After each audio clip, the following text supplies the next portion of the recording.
Hi ಎಲ್ಲರಿಗೂ ನಮಸ್ತೆ. ದುರ್ಗಾ ವಿಶ್ವಲಾಗೆ ನಿಮ್ಮೆಲ್ಲರಿಗೂ ಸ್ವಾಗತ. ಇವತ್ತು ಯಾವುದೇ ರೆಸಿಪಿನ ಶೇರ್ ಮಾಡ್ತಾ ಇಲ್ಲ, ಲಾಗ್ ಕೂಡ ಮಾಡ್ತಾ ಇಲ್ಲ.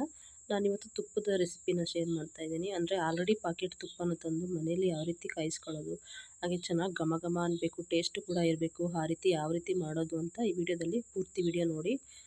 ಈಗ ನಾನು ನಂದಿನಿ ತುಪ್ಪ ತೊಗೊಂಡಿದ್ದೀನಿ. ಒಂದು ಅರ್ಧ ಲೀಟ್ರಷ್ಟು ನಂದಿನಿ ತುಪ್ಪವನ್ನು ತೊಗೊಂಡಿದ್ದೀನಿ. ಬೇರೆದು ಯಾವ ತುಪ್ಪ ಬೇಕಾದರೂ ತೊಗೋಬೋದು. ನಾನು ತುಪ್ಪ ತೊಗೋತೀವಿ, ಪಾಕೆಟು ಆಗಲಿ ಯಾವುದೇ ತುಪ್ಪ ತೊಗೊಂಡ್ರೂ ಸ್ಮೆಲ್ಲೇ ಇರೋದಿಲ್ಲ, ತುಪ್ಪದ ಥರ ಸ್ಮೆಲ್ಲೇ ಬರೋದಿಲ್ಲ. ನಾವು ಯಾವ ರೀತಿ ಮನೆಯಲ್ಲಿ ಘಮ ಘಮ ಅನ್ನೋ ಥರ ಸ್ಮೆಲ್ಲನ್ನು ಮಾಡ್ಕೋಬೋದು ತುಪ್ಪಕ್ಕೆ, ಮತ್ತು ಟೇಸ್ಟ್ ಕೂಡ ಮಾಡ್ಕೋಬೋದು ಅಂತ ಈ ವಿಡಿಯೋದಲ್ಲಿ ಪೂರ್ತಿ ವಿಡಿಯೋ ವಾಚ್ ಮಾಡಿ. ನಮ್ಮ ಕಡೆ ಎಲ್ಲ ರೈತರಿಗೆ ಅಂದರೆ ಹಾಲು ಹಾಕೋರಿಗೆಲ್ಲನೂ ತುಪ್ಪನ ಡೈರಿ ಕಡೆಯಿಂದ ಕೊಡ್ತಾರೆ. ಮಾಮೂಲಿ ನಾವು ಹಾಲು ಹಾಕಲ್ಲ, ಹಾಲು ಹಾಕ್ತಾ ಇದ್ದವ್ರಿಗೂ ಕೂಡ ಈ ತುಪ್ಪನ ಕಾಸಿಗೆ ಕೊಡ್ತಾರೆ. ಇದ್ರ ರೇಟು 270 ರೂಪಾಯಿ ಅರ್ಧ ಲೀಟ್ರಿಗೆ. ಬೇರೆ ಅಂಗಡಿನಲ್ಲಿ ಕಂಪೇರ್ ಮಾಡಿದ್ರೆ ತುಂಬಾ ಕಡಿಮೆ ಡೈರಿನಲ್ಲಿ. ಈಗ ನಾನು ಒಂದು ಬಾಣಲಿ ತಗೊಂಡು ಅರ್ಧ ಲೀಟ್ರು ತುಪ್ಪನ, ಪಾಕೆಟಲ್ಲಿರುವಂಥ ತುಪ್ಪವನ್ನು ಬಾಣಲಿಗೆ ಹಾಕೋತಾ ಇದ್ದೀನಿ. ಇದನ್ನು ಚೆನ್ನಾಗಿ ಕಾಯಿಸ್ಕೋಬೇಕು ನಾವು. ಪೂರ್ತಿ ಎಲ್ಲನೂ ಪಾಕೆಟಲ್ಲಿ ಸ್ವಲ್ಪನೂ ಇರ್ದಂಗೆ ಎಲ್ಲನೂ ಹಾಕ್ತಾಯಿದ್ದೀನಿ.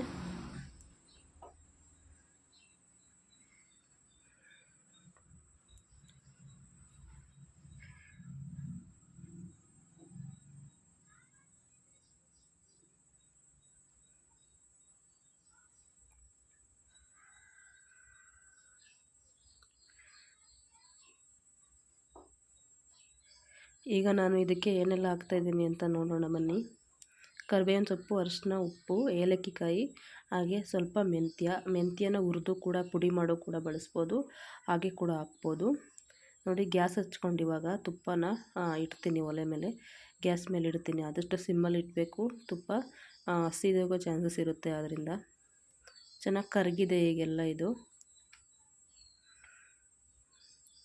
ಕಡಿಮೆ ಉರಿಲಿಟ್ಟು ಈ ರೀತಿ ನಿಧಾನಕ್ಕೆ ಕಾಯಿಸೋದ್ರಿಂದ ತುಂಬ ಚೆನ್ನಾಗಿ ತುಪ್ಪ ಘಮ ಘಮ ಅನ್ನುತ್ತೆ. ನಾನೀಗ ತೊಗೊಂಡಿದ್ನಲ್ಲ ಅರಿಶಿನ, ಉಪ್ಪು, ಏಲಕ್ಕಿ ಕಾಯಿ ಮತ್ತು ಒಂದು ಕರಿಬೇವಿನ ಸೊಪ್ಪು, ಮೆಂತ್ಯ, ಇದಕ್ಕೆ ಬೇಕಂದರೆ ಒಂದು ಲವಂಗ ಕೂಡ ಹಾಕೋಬೋದು. ಈಗ ಎಲ್ಲ ಚೆನ್ನಾಗಿ ಕಾಯಬೇಕಿದು. ಒಂದು ವೀಳ್ಯದೆಲೆಯನ್ನು ಕೂಡ ತೊಳೆದು ಹಾಕ್ತಾಯಿದ್ದೀನಿ.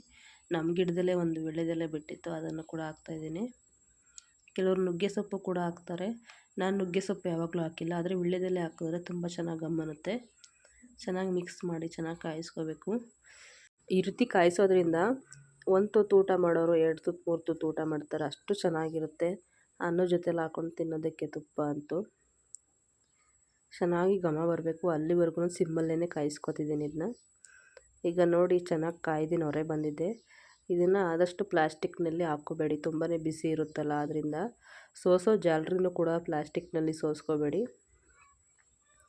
ಆದಷ್ಟು ಸ್ಟೀಲ್ ಬಳಸಿ.